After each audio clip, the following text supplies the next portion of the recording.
नमस्कार दोस्तों, स्वागत है आपका हमारे YouTube चैनल पे।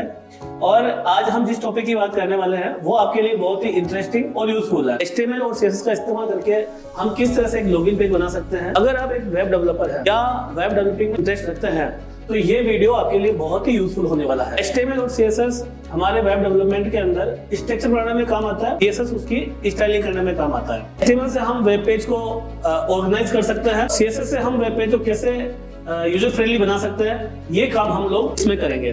HTML और CSS हमारे वेब पेज का एक फाउंडेशन है। HTML से हम वेब पेज का स्ट्रक्चर डिजाइन करते हैं जिसमें हम अपने वेब पेज को अच्छी तरीके से ऑर्गेनाइज कर सके, और CSS से हम वेब पेज का कैसे स्टाइलिंग करें और कैसे उसको यूजफुल बना सके। CSS का जो इस्तेमाल करते हैं वो हम कैसे उसको स्टाइलिंग करें और कैसे उसको यूजर फ्रेंडली बनाएं, इसके लिए हम CSS का यूज करते हैं। इस वीडियो के अंदर हम step by step processing follow करेंगे और देखेंगे हम एक क्लीन और प्रोफेशनल लुकिंग के साथ लॉगिन पेज डिजाइन बना सकते हैं। हम इस प्रोसेसिंग को समझने के लिए HTML टैग और CSS प्रॉपर्टी का सही तरीके से इस्तेमाल करेंगे। इस वीडियो में हम step by step processing follow करेंगे और देखेंगे कैसे हम एक क्लीन और प्रोफेशनल लुकिंग के साथ में वेब पेज बना सकते हैं। हम इस प्रोसेसिंग को समझने के लिए HTML टैग्स और CSS प्रॉपर्टी का सही इस्तेमाल करेंगे। अगर आप नए हैं वेब डेवलपमेंट के अंदर या फिर बस अपने स्किल्स को इम्प्रूव करना चाहते हैं तो आप बिल्कुल सही जगह पर हैं। तो चलिए शुरू करते हैं और देखते हैं कैसे हम एक लॉगिन पेज डिजाइन बना सकते हैं HTML और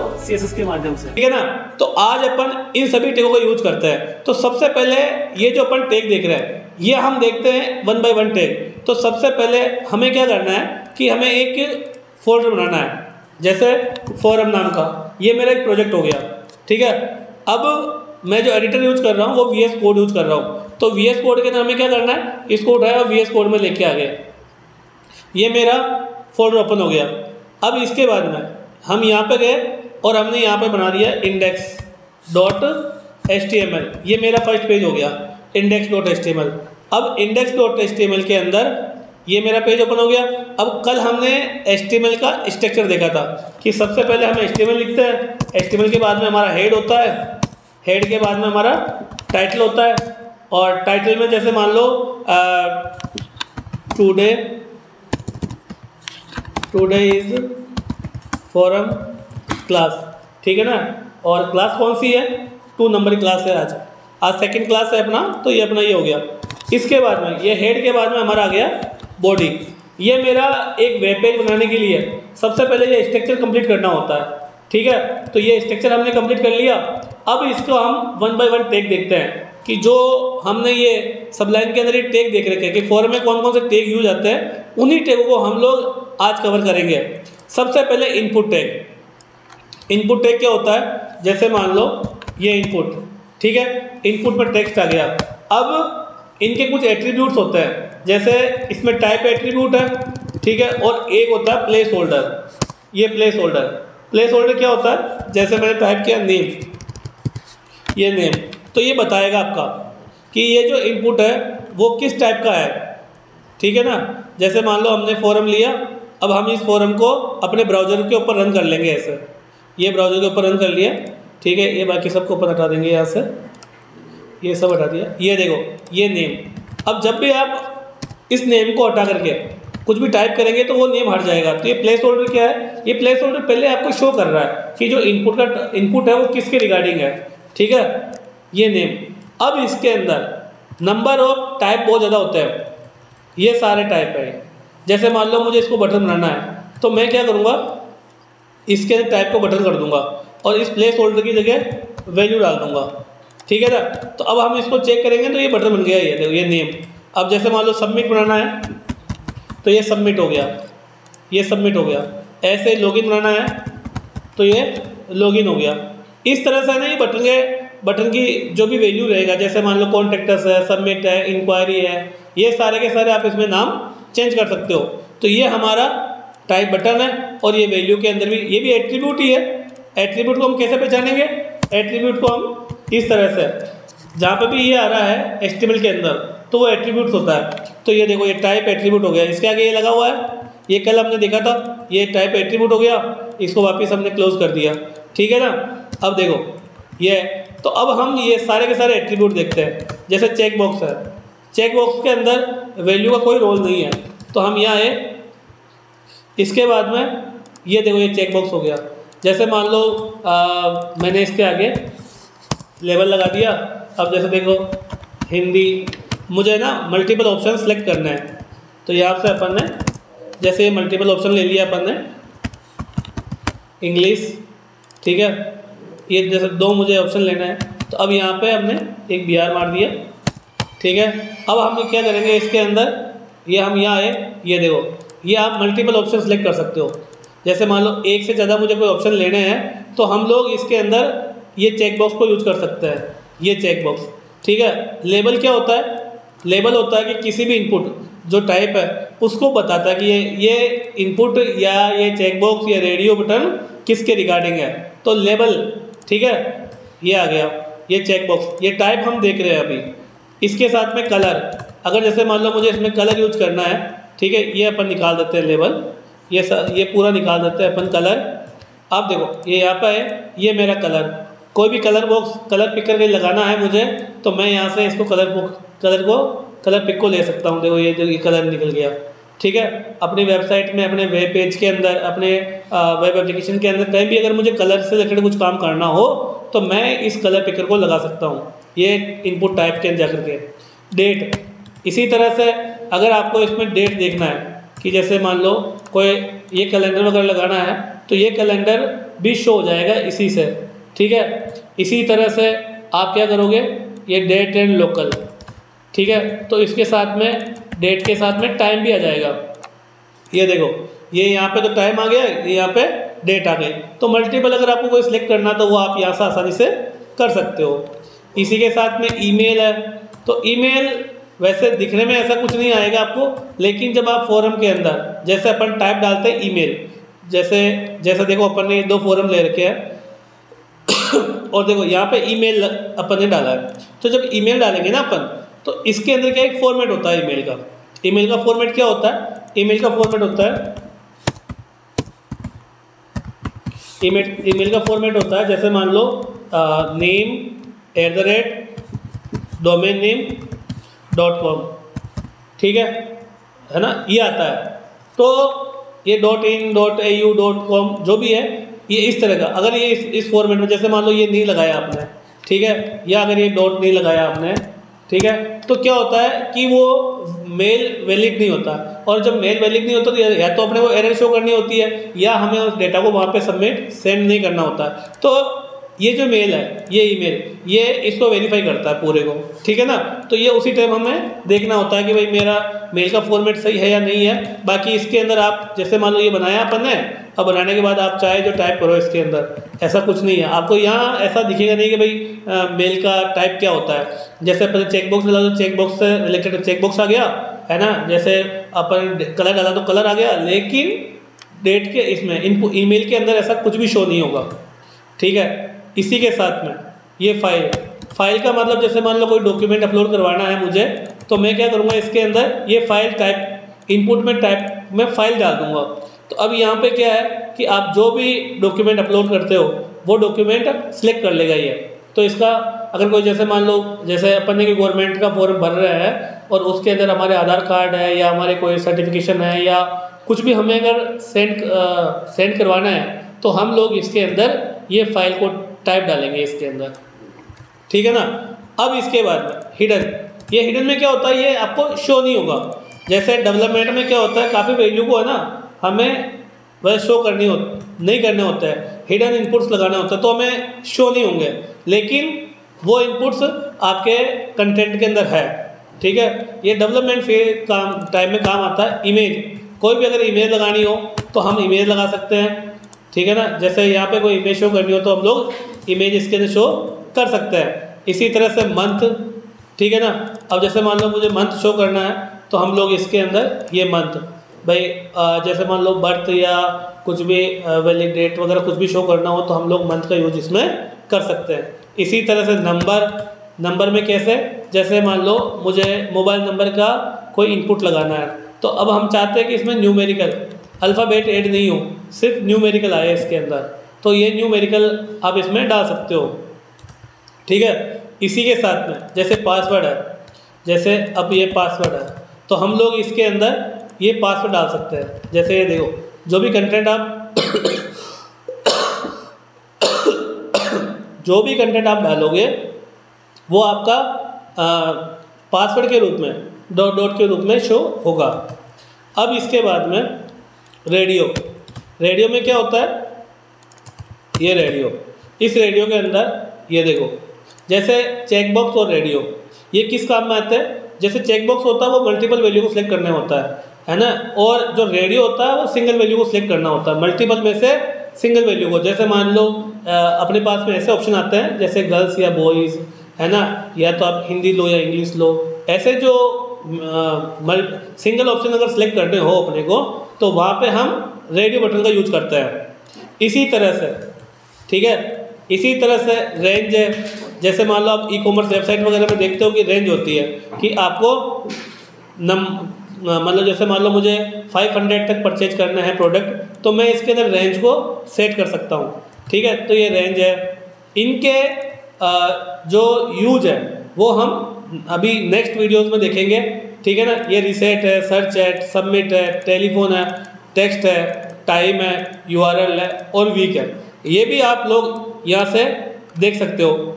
अगर आपको ये देखना है तो मैं आपको अपने नीचे वाले लिंक के अंदर डिस्क्रिप्शन के अंदर इसका URL डाल दूंगा, है ना। वहाँ से आप 1 by 1 का देख सकते हो, वहाँ से आप प्रैक्टिस भी कर सकते हो, प्रैक्टिकल भी करके देख सकते हो।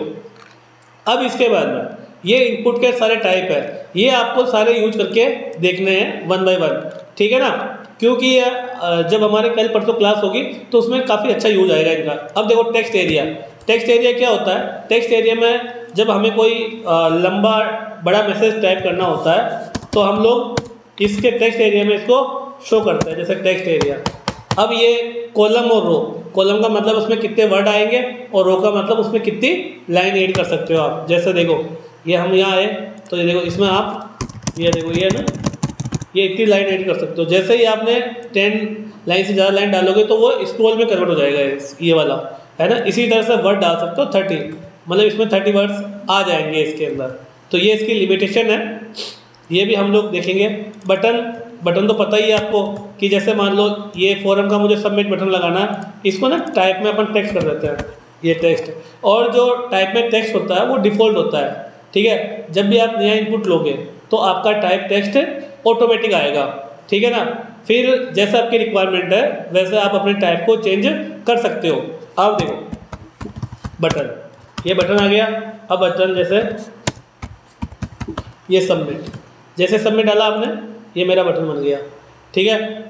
इसका अभी हम सिर्फ स्ट्रक्चर देख रहे हैं, अभी हम सिर्फ इसका HTML देख रहे हैं। इसका जो CSS है वो हम अभी नेक्स्ट थोड़े टाइम में बाद में देखते हैं, ठीक है। जब हम इसका प्रैक्टिस करेंगे ना तब हम इसका CSS भी देखेंगे।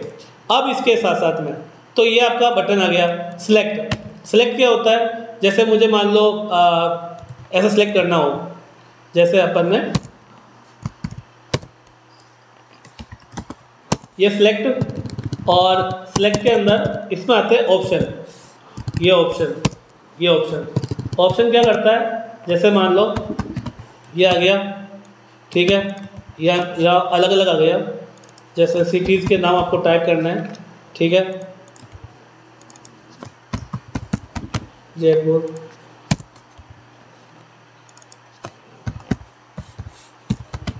ठीक है। इस तरह सिटी के नाम टाइप करना है आपको। तो ये देखो यहाँ पे आ गया कोटा, जोधपुर, बीकानेर, जो भी है। ये इंक्वायरी फोरम, कॉन्ट्रैक्टर्स फोरम, इन सभी फोरमों में ये सारे टैग काम में आते हैं। ये आ गया। अब इसके अंदर एक मेरा ऑप्शन ग्रुप भी आता है। जैसे मान लो ये सिटी है राजस्थान के, तो हम इसको क्या करेंगे, इस तरह से डाल देंगे कि ये जितने भी ऑप्शन हैं ये सब किसके हैं, ये राजस्थान के हैं, ये राजस्थान।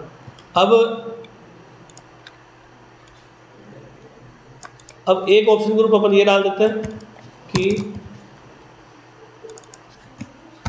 यूपी, ठीक है ना। तो इस तरह से अपन मल्टीपल, देखो ये राजस्थान के आ गए, ये यूपी के आ गए, फिर MP के आ जाएंगे। इस तरह से अलग अलग सिटीज़ को आप कैटेगराइज कर सकते हो इसके थ्रू, ऑप्शन ग्रुप के थ्रू, ये ऑप्शन ग्रुप के थ्रू, ठीक है ना। सबसे पहले तो ऑप्शन अगर सिंगल कैटेगरी है ना, जब तो आप सीधा ऑप्शन में डाल दो। अगर मल्टीपल कैटेगरी है, ठीक है, जैसे मान लो ऐसे अपने कोर्सेज को कैटेगराइज करना है, जैसे ग्राफिक डिज़ाइनिंग है, तो ग्राफिक डिज़ाइनिंग के अंदर हम लोग यहाँ पे डाल देंगे ग्राफिक डिज़ाइनिंग। अब इसमें क्या आ जाएगा, फोटोशॉप, ठीक है, इलस्ट्रेटर, इनडिज़ाइन, ये सारे ग्राफिक के पार्ट है, ठीक है, ये सारे ग्राफिक के पार्ट है। अब आपको आ गया इसमें वीडियो एडिटिंग। वीडियो एडिटिंग इसमें क्या आ गया, आफ्टर इफेक्ट, ठीक है, और प्रीमियर प्रो, ठीक है, इसकी जगह गया प्रीमियर प्रो, ये सारे आ गए, ठीक है ना। अब ये जो अपने को नहीं चाहिए वो अपन हटा दिया, ये भी नहीं चाहिए, हटा दिया, ठीक है। तो अब ये देखो, ये आपका कैटेगराइज हो गया, ये ग्राफिक डिज़ाइनिंग वगैरह आ गया और ये आपका ये आ गया, ठीक है ना। फिर जो भी आप सिलेक्ट करोगे, जैसे मान लो ये इन डिज़ाइन किया तो ये यहाँ पे इन डिज़ाइन सेलेक्ट हो जाएगा, बाकी सारे उसमें हिडन में रहेंगे, ठीक है। इसी तरह से फील्ड सेट। अब जैसे ये पूरा फोरम बनाया मुझे, ये फोरम मेरा इंक्वायरी का फोरम है, तो ये क्या करेगा, सबसे पहले हमने फोरम लिया। फोरम लेना कंपलसरी है, फोरम लेना कंपलसरी क्यों, क्योंकि फोरम ही आपका डेटा को सेंड करेगा, डेटाबेस के पास में भेजेगा आपका, तो ये फोरम लगाना जरूरी है। अब फोरम के अंदर, इसके अंदर दो टैग होते हैं, एक तो होता है फील्ड सेट और एक होता है आपका लीजेंड, ठीक है। ये अभी बिल्कुल भी काम नहीं आता है, ये पहले काफ़ी काम आते थे, ठीक है ना। अभी तो सारे काम CSS से इसी से कर लेते हैं हम लोग। अब ये देखो, ये यहाँ से ये हमने फील्ड सेट लगाया और ये इसका टाइटल डाल दिया कि भाई इंक्वायरी फोरम, ये हमने इसको मेंशन कर दिया। तो देखो एक फॉर्मेट तैयार हो गया इसके अंदर कि ये जो फोरम है वो इंक्वायरी का फोरम है, ये आपका फॉर्मेट तैयार हो जाएगा इससे, ठीक है ना, ये फील्ड सेट और लीजेंड के थ्रू। तो इस तरह से अब जो लास्ट टैग बचता है वो लेबल बचता है। लेबल क्या होता है, जैसे मान लो ये फॉर्म बनाना अपने को, तो मैं यहाँ से डिज़ाइन तैयार कर रहा हूँ, है ना, जैसे ये फॉर्म बनाना, तो अब अपन इसको पूरा प्रॉपर तरीके से फॉर्म बना रहे हैं, ठीक है। मैं इन सभी टैगों को हटा देता हूँ यहाँ से, ये यहाँ से अपन ने ये टैग को हटा दिया। हटाने के बाद में अब सबसे पहले हम लोग कौन सा टैग ले रहे हैं, सबसे पहले हम लोग एक सेक्शन टैग ले रहे हैं यहाँ पर, ये वाला सेक्शन टैग, इसको हम डिवीजन टैग बोलते हैं, ठीक है। तो सबसे पहले हमने क्या लिया, एक डिवीजन लिया, ये डिवीजन टैग लिया। अब हमने कल देखा था इनलाइन CSS, है ना, इनलाइन CSS के अंदर जो हम कॉल करवाते हैं वो इस तरह के साथ में कॉल करवाते हैं। देखो अभी आप बिल्कुल बिगिनर लेवल पे हैं, तो बिल्कुल बिगिनर लेवल पे है ना, तो आपको छोटी छोटी चीज़ों को लेके हम कंप्लीट कर रहे हैं, ठीक है। हम डायरेक्ट आपको इंटरनल और एक्सटर्नल पे लेके नहीं जा रहे हैं, हम एक दो काम, मतलब एक दो सेक्शन ऐसे, चाहे वो फोरम हुआ, चाहे वो टेबल हुआ, चाहे वो मेलर हुआ, आपको इनलाइन CSS के अंदर ही बनवाएंगे। अगर आपको इनलाइन CSS में सही हो गया, है ना, तो उसके बाद फिर एक्सटर्नल और इंटरनल CSS पे हम लोग काम करेंगे। तो अभी देखो स्टाइल, सबसे पहले विड्थ। अब विड्थ हमें क्या करना है, देखो जब हम लाइव प्रोजेक्ट पे काम करते हैं तो हमें क्या करना होता है, पिक्सल टू पिक्सल वर्क करना होता है। पिक्सल टू पिक्सल वर्क क्या होता है, पिक्सल टू पिक्सल वर्क होता है कि भाई देखो इसका क्या साइज़ है, पिक्चर कलर क्या है, इनके बीच में स्पेस कितना है, इसका साइज़ क्या है, इसका कलर क्या है, ये सब चीज़ें हमें देखनी होती है। तो हमें यही काम वहाँ पे करना है। तो हम है ना वन डे से ही हम जो वैल्यू डालेंगे वो pixel to pixel he value डालेंगे। अब देखो जैसे मुझे मान लो इसके अंदर लेना है कि इसकी साइज़ क्या है, इसकी साइज़ है 450, तो हम लोग क्या करेंगे, इसके अंदर 450px ले लेंगे, ठीक है। और अब हम इसके अंदर, हमारा बैकग्राउंड क्या है, बैकग्राउंड हमारा वाइट है। तो जैसे मैंने कल बताया था कि हमेशा जब आप HTML क्रिएट करते हो तो HTML के लिए क्या है कि आपको है ना याद रखने की जरूरत नहीं है, कोई भी चीज़ याद रखने की दिक्कत नहीं है। आपको पूरी की पूरी प्रॉपर्टी वैल्यू आपको फोटोशॉप या फिग्मा फाइल में आराम से शो हो जाएगी, ठीक है। फिग्मा या फोटोशॉप आपको कंप्लीटली इसकी प्रॉपर्टी शो कर देगा। जैसे अब ये इस पीछे वाले कलर को क्या बोलते हैं, बैकग्राउंड बोलते हैं। तो हमने यहाँ से ये बैकग्राउंड लिया, यहाँ पे कलर डाला है, ये कलर लिया, यहाँ से कलर लेकर के हमने यहाँ पे शो कर दिया, ये देखो ये शो हो गया। अब इस गैप को हम बोलते हैं पैडिंग। जैसे इस गैप को हम क्या बोलते हैं, इस गैप को हम बोलते हैं पैडिंग। तो इसे हम ऐसा समझ लो कि या तो इनर गैप बोल दो या जो अंदर की साइड का गैप होता है उसे इनर गैप बोलते हैं। तो ये हमारा पैडिंग में शो होगा, ठीक है। और जो आउटर गैप होता है वो मार्जिन शो होता है। तो या तो अपन ऐसे कर लेते हैं कि इसके अंदर जो CSS काम में आने वाली है उस CSS को पहले ही हम लोग यहाँ पे शो कर लेते हैं, ताकि अब आप कंफ्यूज नहीं होगे कि भाई मुझे CSS कौन कौन सी ऐड करनी है। सबसे पहले विड्थ, देखो ये लाइव क्लास भी है और क्लासरूम भी है। हम जो हमारे वीडियो हैं या जो भी हमारे ऑनलाइन क्लास ले रहे हैं उनके लिए हम लोग क्या कर रहे हैं कि ऐसी क्लास रिकॉर्ड कर रहे हैं, ऐसी क्लास बना रहे हैं कि जो बाहर से बंदे देख रहे हैं क्लास को, उनके लिए एक क्लास का एनवायरनमेंट आए। ठीक है, यूट्यूब पे क्या होता है कि यूट्यूब के जो वीडियोस हैं उनके अंदर वो एक टॉपिक को लेके चलते हैं, वो सीक्वेंस वाइज नहीं होता है और उनमें ना कोई बच्चा क्या कर रहा है क्या नहीं कर रहा है ये भी नहीं पता होता है कि किसने असाइनमेंट किया, किसमें क्या प्रॉब्लम आया। लेकिन हम लोग जो लेके आ रहे हैं, हमारी क्लास चल रही है तो क्लास के साथ में हमने वीडियो रिकॉर्ड कर दिया, तो इसमें क्या होगा कि जो यूट्यूब के बाहर से हमारी ऑडियंस है उनके लिए भी अच्छा ये है कि जो हमारी क्लास के बच्चे हैं जो क्वेश्चन करेंगे उसी तरह से वो लोग भी हमारे से कनेक्ट हो सकते हैं, वो लोग भी हमारी स्काइप आईडी पर करेंगे, जो भी उनको डाउट्स है वो हमारी क्लासेस के अंदर कवर करेंगे हम लोग उसको। तो ये काफ़ी अच्छी चीज़ है। और अब जो प्रॉपर्टीज़ है वो सारी हम लोग यहाँ मेंशन कर रहे हैं, जैसे विड्थ हो गया, बैकग्राउंड हो गया, ये पीछे का बैकग्राउंड है। अब इसके अंदर एक तो होता है पैडिंग और एक होता है मार्जिन। ठीक है, पैडिंग, मार्जिन और ये हो गया। ठीक है, अब देखो ये तीन ही प्रॉपर्टी लगेगी इसके अंदर। एक तो बैकग्राउंड क्या आ रहा है, एक इसका गैप कितना है, इनर गैप कितना है, और एक है कि इसकी विड्थ कितनी आ रही है। ये तीन प्रॉपर्टी इसके अंदर ऐड होगी, वो हम लगा देते हैं। ठीक है ना, सबसे पहले हम लोग क्या करेंगे, यहाँ पे गए, ये अपने डाल दिया, ये डाल दिया, और लास्ट के अब देखो हमने इसमें कुछ भी कंटेंट डालते हैं, जैसे फोरम, ये हमने इसमें लिया और अब हम देखते हैं इसका प्रीव्यू क्या आ रहा है। देखो ये इस पर लेफ्ट साइड में सबसे पहले अपन क्या करते हैं कि ये बैकग्राउंड कलर, अभी हम ग्रेडियंट नहीं ले रहे हैं क्योंकि अभी ये आपकी बेसिक सीरीज़ है, बेसिक क्लास है, तो ये ग्रेडियंट वगैरह जो CSS3 की प्रॉपर्टीज़ है वो हम जैसे जैसे हमारी क्लास होगी वैसे वैसे हम कवर करेंगे। अभी हम यहाँ से सिंगल कलर लेकर के ही हम डाल रहे हैं इसके अंदर ये स्टाइल। हाँ बोलो, ये बैकग्राउंड, देखो ये आ गया। ये हमने जैसे इसमें प्रॉपर्टी ऐड की है कि विड्थ लगाया, विड्थ का मतलब क्या होता है, जैसे मान लो अपन इसको 1000 डाल देते हैं तो ये क्या हो जाएगा 1000 हो जाएगा, मतलब इसकी साइज़ क्या है वो हम लोग यहाँ पे फाइनल करेंगे। अब इसके बाद में ये हमने डाला मार्जिन, ये मार्जिन ऑटो, ठीक है ना, तो ये मार्जिन ऑटो आ गया। अब इसके अंदर पैडिंग, ये पैडिंग, ठीक है, ये पैडिंग डाल दिया अपन ने 20 पिक्सल। वैसे तो अपने को पिक्सल टू पिक्सल वर्क कर रहे हैं तो हमें यहीं से देखना है। जैसे मान लो ये यहाँ से अपन ने देख लिया कि 30 पिक्सल का है ये, तो हमने 30 पिक्सल का इसमें पैडिंग डालना है। ठीक है ना, ये हमने पैडिंग इसके अंदर मेंशन कर दिया है। ठीक है,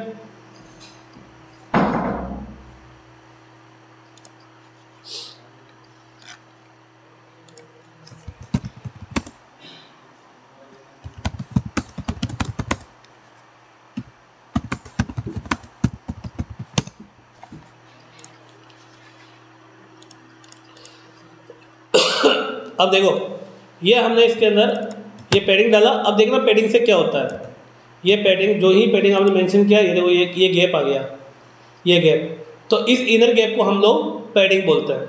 ठीक है ना, एक होता है जैसे मुझे ऊपर से नीचे की तरफ मूव करना है तो उसको हम मार्जिन बोलते हैं।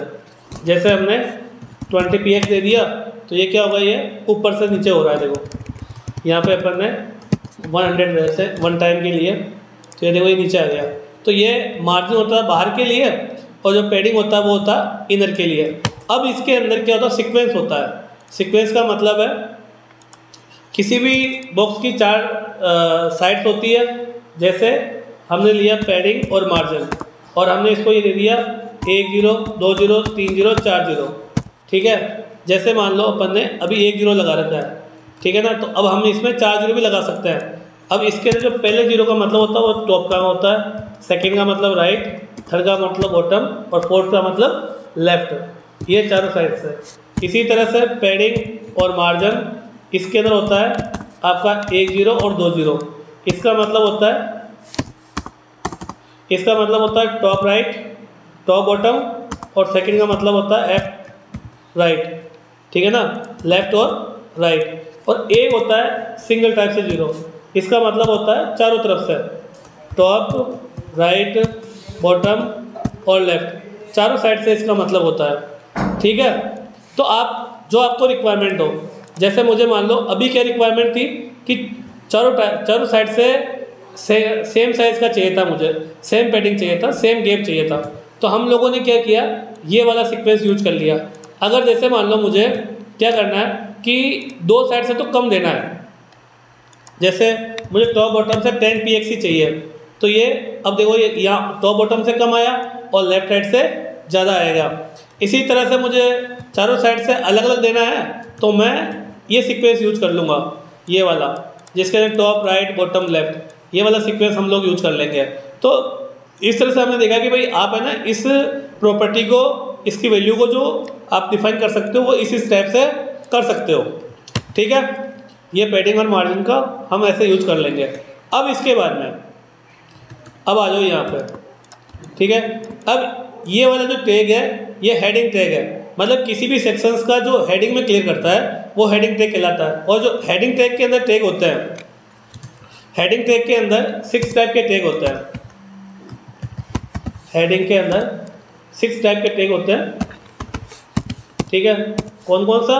H1, ठीक है, H2, H3, H4, H5, H6, ये टोटल हेडिंग टैग है। ठीक है, जो मेन हेडिंग होता है वो H1 होता है, H2 होता है, H3, 4, 5, 6। एग्जाम्पल के लिए ऐसा समझते हैं अपन लोग, जैसे मान लो अपना इंस्टीट्यूट है, वो क्या है कि UI UX है ना, ग्राफिक डिज़ाइनिंग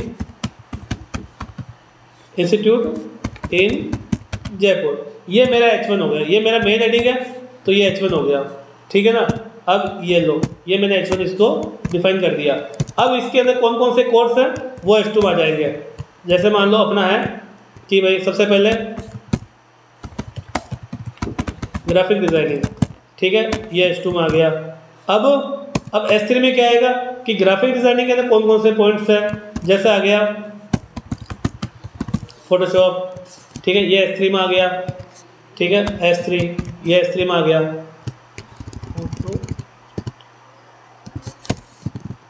ठीक है, ये S3 में आ गया। अब वापस H2 में लेना, तो H2 में क्या आएगा वापस कि जैसे मान लो वेब डिजाइनिंग, यहाँ पर आ गया, ये वापस H2 के अंदर, क्योंकि अब जो नेक्स्ट टॉपिक आ रहा है ना वो इसके लेवल का आ रहा है, मतलब इसका हेडिंग है और ये इसका सब हेडिंग है, तो यहाँ पे आ गया ये वेब डिजाइनिंग, ये वापस H2 ये आ गया।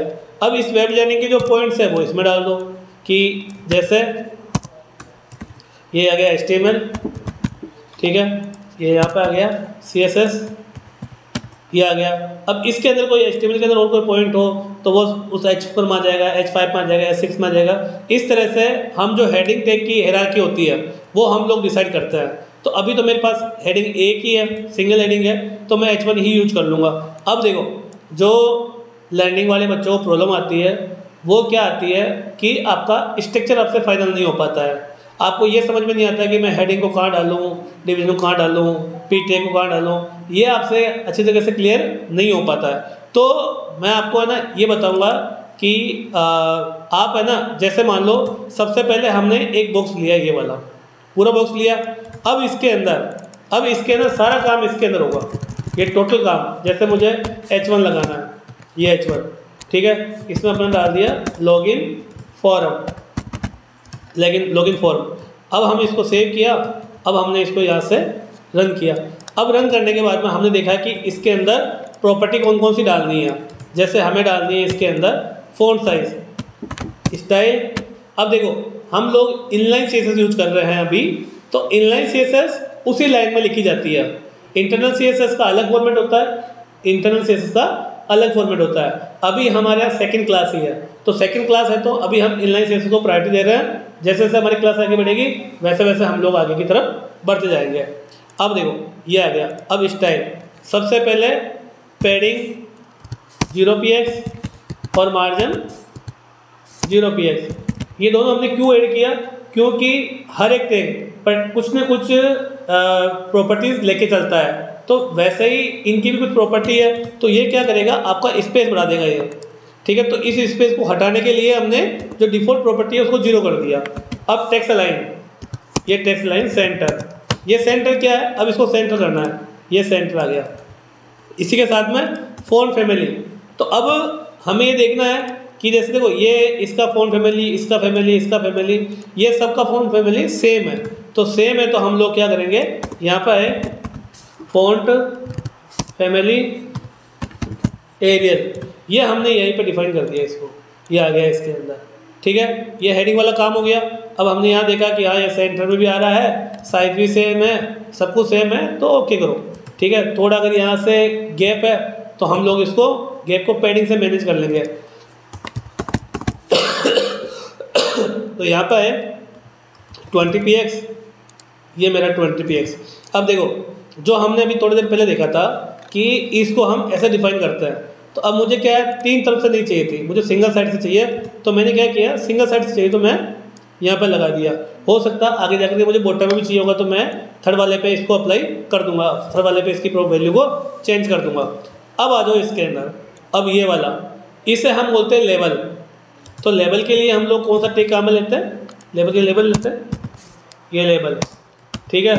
अब हम यहाँ पे ये फॉर वगैरह हम थोड़ा सा डिटेल में जब हम जावास्क्रिप्ट वगैरह कवर करेंगे तब हम देखेंगे। अभी क्या है, जो चीज़ लिमिटेड है ना वही हम लोग यूज करेंगे। ज़्यादा अगर यूज करेंगे तो आप कंफ्यूज हो जाओगे, क्योंकि HTML वेब पेज के लिए मैंने वो कल ही बताया था कि HTML, CSS और जावास्क्रिप्ट 3 चीज़ से मिलकर एक वेब पेज बनता है, ठीक है।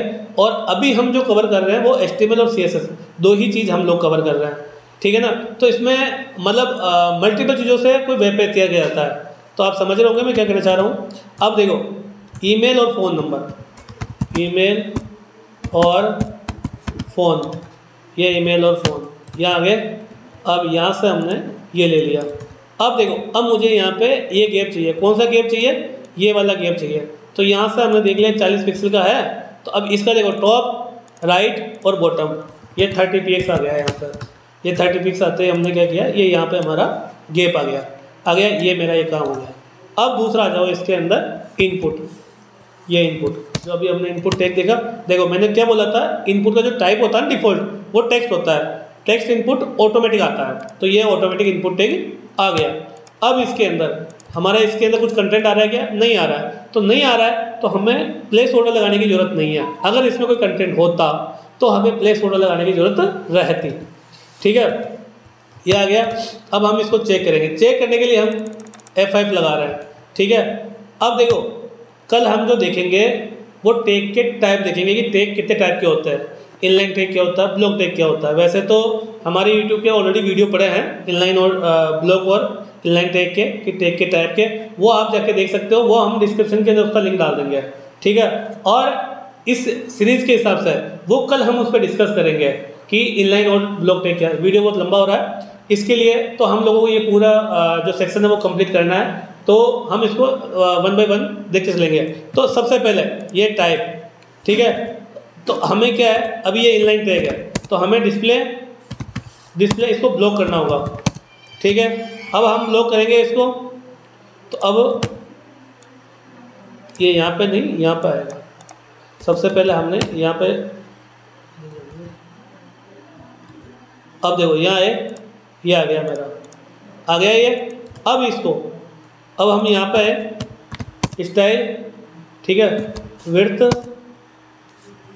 100%, ठीक है ना, ये 100% आ गया, ये आ गया पूरा आ गया।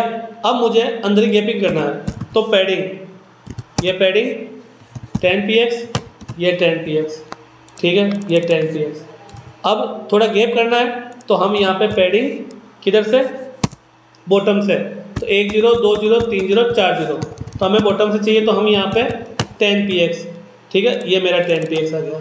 अब मुझे इसके अंदर बॉर्डर वगैरह चेंज करनी है, बॉर्डर चेंज करनी है तो हम लोग बॉर्डर सॉलिड, ये बॉर्डर की स्पेलिंग सही करनी है, बॉर्डर सॉलिड 1px, और इसके अंदर जो भी कलर वगैरह मैं डिफाइन करूँगा वो मैं यहाँ से ये कलर पिक किया और यहाँ पे ये कलर डिफाइन कर देंगे अपन इस तरह से।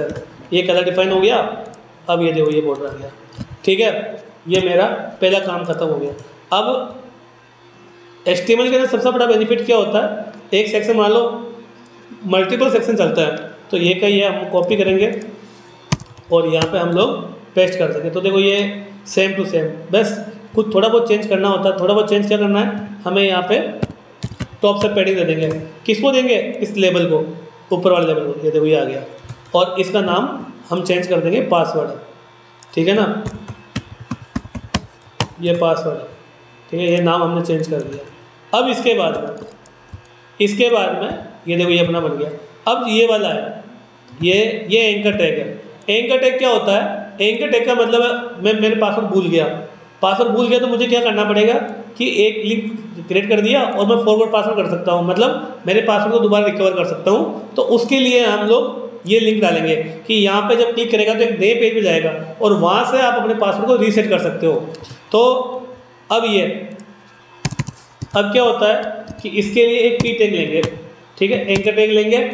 और ये जो href है ये एक एट्रीब्यूट है और इस एट्रीब्यूट के अंदर इसका जो नया पेज क्रिएट होगा उसका URL हम यहाँ पे डाल देंगे। लेकिन अभी हमारे पास URL नहीं है तो हम लोग इस पर हैश लगा देंगे। हैश क्या होता है कि भाई जब कोई URL नहीं हो तो हम लोग उसको मेंशन कर सकते हैं, फॉर गॉट पासवर्ड, ठीक है, यह है, ये अपन ने डाल दिया। अब इसमें कलर वगैरह है वो हम लोग यहाँ से कि स्टाइल कलर कौन सा है, देखो फोटोशॉप आराम से आपको इसका कलर वलर सब निकाल के देगा, आपको इसमें ज़्यादा दिमाग लगाने की ज़रूरत नहीं है ना। जो प्रॉपर्टीज मुझे मेंशन है वही प्रॉपर्टी मैं यूज कर लूँगा। अब अगर मुझे ये टेक्स्ट डेकोरेशन नहीं चाहिए तो टेक्स्ट डेकोरेशन नन कर देंगे अपन, ठीक है, ये नन कर दिया तो ये मेरा नन हो गया। अब इसके बाद में हम लोग ये बटन लगा देंगे। तो अब इसके साथ में हमने बटन भी लगा सकते हैं और हम लोग इसके अंदर इनपुट का टाइप जो सबमिट होता है वो भी हम लोग यूज कर सकते हैं। अभी तो हम बटन लगा देते हैं, बटन सबमिट। और अब हम लोग यहाँ पे स्टाइल, ठीक है, सबसे पहले विड्थ 100%, ठीक है, आप यहाँ पे चेक करते हुए चलो यहाँ पे आगे। अब सबसे पहले बैकग्राउंड, ठीक है, ये बैकग्राउंड आया। यहाँ से हमने अभी के लिए ये कॉपी, ये पेस्ट, ठीक है। अब इसमें क्या ग्रेडियंट है, तो ग्रेडियंट हम नेक्स्ट वीडियोस में देखेंगे। बॉर्डर मुझे नहीं चाहिए तो बॉर्डर नन, ये बॉर्डर नन, ठीक है। अब मुझे इसको स्पेसिंग करना है तो स्पेसिंग को अपन पैडिंग बोलते हैं, ये पैडिंग। और इसके अंदर 10 px और ये अपन ने दे दिया 10 px दो इसके अंदर और 0 px। ये 10 px है टॉप बॉटम के लिए और ये 0 px है लेफ्ट राइट के लिए, ठीक है। अब यहाँ पे आया नहीं, क्यों नहीं आया भैया, ओके, अपन p भूल गए, ये 10 px, ठीक है ना। HTML के अंदर तो वो वाली कहावत लागू होती है, नज़र हटी दुर्घटना घटी वाला। तो हमें इसके अंदर हर एक चीज़ का ध्यान रखना है, चाहे वो डॉट हो, चाहे वो आपका सेमीकोलन हो, चाहे कोलन हो, क्योंकि जो HTML है वो पूरी आपकी इन सिंबल्स पे टिकी हुई है। जैसे ये इन सिंबल्स पे पूरी HTML टिकी हुई है। अगर इनमें कुछ भी मिस्टेक्स होती है तो आपका रिजल्ट शो नहीं होगा, ठीक है ना। ये आ गया। अब यहाँ पे अपन ने कलर दे दिया, कलर, ठीक है, ये वाइट, ये यहाँ पे आ गए, ये अपना यहाँ से कलर आ गया। अब फ़ॉन्ट साइज इसके अंदर अपन लोग लगा सकते हैं, फ़ॉन्ट साइज 20 px, ठीक है, ये फ़ॉन्ट साइज 20 px हो गया पूरा। अब इसके अंदर जो डिज़ाइन में लास्ट बचा वो ये वाला बचा है, तो इसके लिए भी हम लोग क्या करेंगे, जो अपन ने पहले href दिया, p टैग दिया, वो p टैग हमने कॉपी किया और हम लोग हमारे बटन के नीचे इसको लगा देंगे, ठीक है। और इसमें जो कंटेंट अपने पास में है कि नॉट ए मेंबर, ठीक है, तो वो अपन इस href के बाहर डाल देंगे, यहाँ पे नॉट ए मेंबर, ठीक है। और ये अपन यहाँ पे क्वेश्चन मार्क और यहाँ पे फॉरवर्ड पासवर्ड की जगह हम लोग लगा देंगे इसके अंदर साइन अप नाउ, ठीक है, एक बार अपन चेक कर लेते हैं इसको। ये देखिए आ गया। अब ये सेंटर में करना है, तो सेंटर में करना तो हमको पता ही है कि आपको जब किसी कंटेंट को सेंटर करना हो तो हम बाहर वाले टैग के अंदर टेक्स्ट अलाइन सेंटर लगा देते हैं, ये सेंटर। तो ये मेरा ये आ गया, ये मेरा पूरा का पूरा फोरम डिज़ाइन हो गया इसके अंदर। देखो जैसे मेरा फोरम है ना, सिर्फ ग्रेडियंट को छोड़ करके हमने ग्रेडियंट इसमें यूज नहीं किया है, बाकी मेरा पूरा का पूरा फोरम टैग फोरम बन गया इसके अंदर। जो हमने फोरम बनाया वो इनलाइन सीएसएस के लिए है। अब ऐसा है कि अगर आप भी प्रैक्टिकल वर्क करना चाहते हो, ठीक है, तो ये मेरा, मैं आपको दूसरे फोरम का लिंक हमारे डिस्क्रिप्शन बॉक्स में दे दूंगा, वहाँ से आप इसका प्रैक्टिस कर सकते हो। जो मैंने नोट्स बनाए हैं ये नोट्स भी मैं आपको डाल दूंगा, तो ये नोट्स भी वहाँ से आप यूज कर सकते हो। इनके साथ साथ में इनके जो इंपॉर्टेंट यूआरएल है वो भी मैं आपको अपने, ठीक है, आपको कोई भी डाउट है तो वो आप आराम से हमें कमेंट बॉक्स में बता सकते हैं, ठीक है। कोई सजेशन चाहिए, कोई प्रैक्टिकल नहीं हो रहा है तो वो हमारी स्काइप आईडी से जुड़ सकते हैं। Thank you.